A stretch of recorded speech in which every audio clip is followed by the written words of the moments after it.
साथियों, बसपा सुप्रीमो मायावती ने स्पष्ट कहा है, जो जहां से धन लेगा वो उनके हित को प्राथमिकता देगा।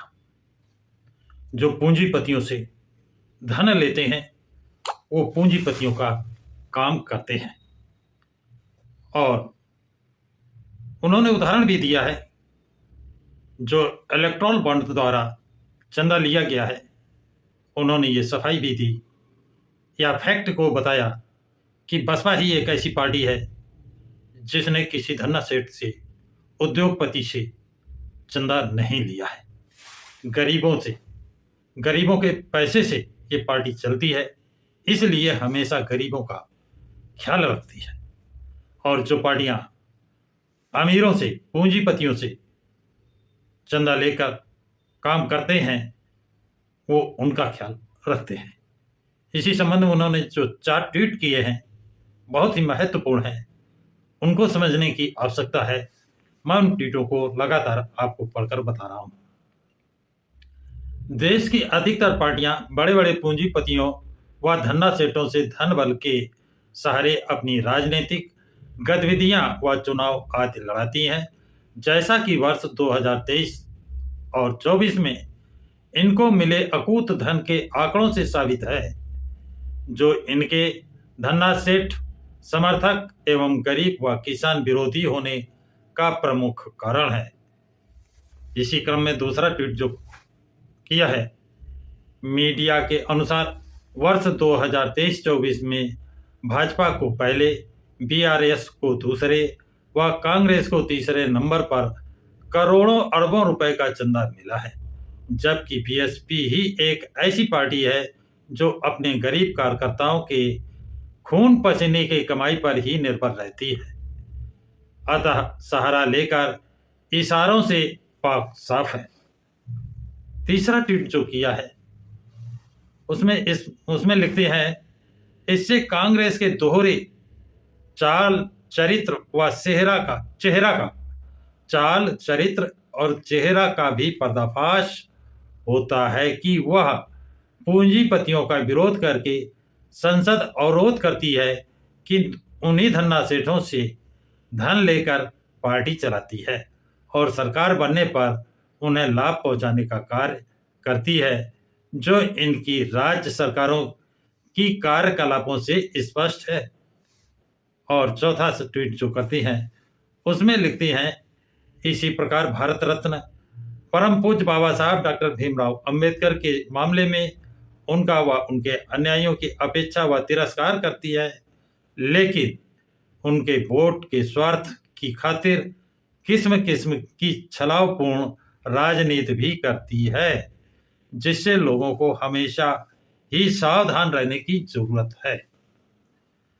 मतलब बसपा सुप्रीमो ने पूंजीपतियों से चंदा लेना और जो जिससे चंदा लेगा उसके इशारे पे काम करेगा, जैसा कि आप प्रत्यक्ष रूप में देख भी रहे हैं।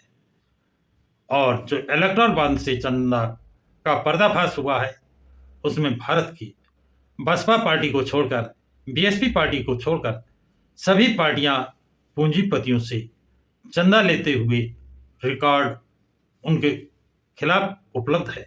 किस पार्टी को कितना इलेक्ट्रॉल बॉन्ड से चंदा मिला है, ये तो प्रमाणित है, इसके साक्ष्य, दस्तावेजी साक्ष्य है। लेकिन कुछ चंदा ऐसा मिला है जो साक्ष्य रहित है, जो गोपनीय रूप से दिया गया है, उसका कोई साक्ष्य नहीं है। और इसी के आगे वो कहती हैं किस पार्टी को कितना चंदा मिला है, ये भी बताती हैं। इससे कहते हैं कि खासकर कांग्रेस दोहरा चरित्र की संसद में तो धन्ना सेठों की गिराई करते हैं और फिर धन्ना सेठों से पैसा लेते हैं। जब पैसा लेते हैं तो दिखावा क्यों करते हैं? जब उन्हीं का काम करेंगे, जिससे पैसा लेंगे उन्हीं का काम करेंगे, तो गरीबों का कल्याण कहां से करेंगे? और यही कारण है कि 60 साल कांग्रेस शासन करने के बाद गरीबी नहीं दूर कर पाए, वो आर्थिक नीतियां नहीं लागू कर पाए जो बाबा साहब लागू करना चाहते थे। और आईएएस क्लास 1 तो छोड़े, क्लास 4 तक का आरक्षण पूरा नहीं कर पाए, क्योंकि वो भी किसी के इशारे पर चलते थे और उन्हीं जिनके इशारे पे चलते थे, उन्हीं से तो चंदा लेते हैं, फिर उन्हीं के इशारे पे चलेंगे। तो इससे सावधान करती हैं जो भी पार्टियां पूंजीपतियों से पैसा लेती हैं। इसी प्रकार बाबा साहब को भारत रत्न सम्मान देने में लापरवाही की या भेदभाव किया, और उन्होंने अपने शासनकाल में कांग्रेस ने बाबा साहब को भारत रत्न नहीं दिया, जबकि अन्य लोगों को उन्होंने दिया है। ये उपेक्षा क्यों? उपेक्षा करने के बाद जब इनकी सरकार या ये खतरे में आते हैं तो संविधान के रक्षक हैं, बाबा साहब की फोटो लेकर घूमते हैं, बाबा साहब का जो प्रिय रंग था उस रंग की शर्ट और साड़ी पहनते हैं।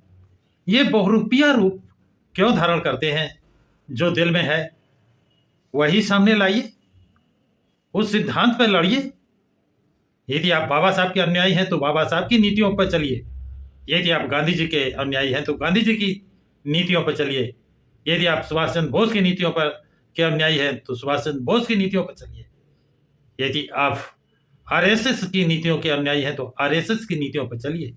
एक जगह तो चलिए, आपका स्टैंड तो क्लियर होना चाहिए, लेकिन कभी इधर कभी उधर।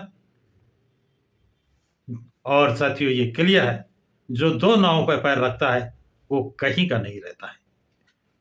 तो आज बसपा सुप्रीमो ने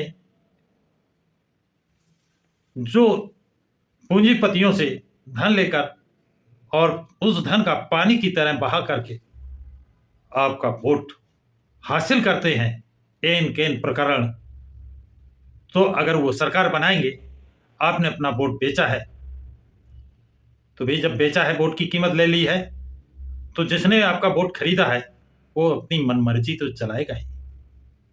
इसलिए बसपा सुप्रीमो का ये इनडायरेक्ट संदेश है कि किसी भी सूरत में आप अपना वोट ना बेचें। आप अगर देश की प्रगति चाहते हैं तो ऐसी पार्टी को वोट दे, ऐसे लोगों को वोट दे जो गरीबी से लड़ रही हो, गरीबों के लिए लड़ रही हो, जो संविधान के लिए लड़ रही हो, जो संविधान की रक्षा कर रहे हो। तो साथियों, ये जानकारी आप लोगों को कैसी लगी है? कमेंट बॉक्स में कमेंट जरूर लिखें तथा इस वीडियो को लाइक और शेयर करें। प्रकाश की राज चैनल को सब्सक्राइब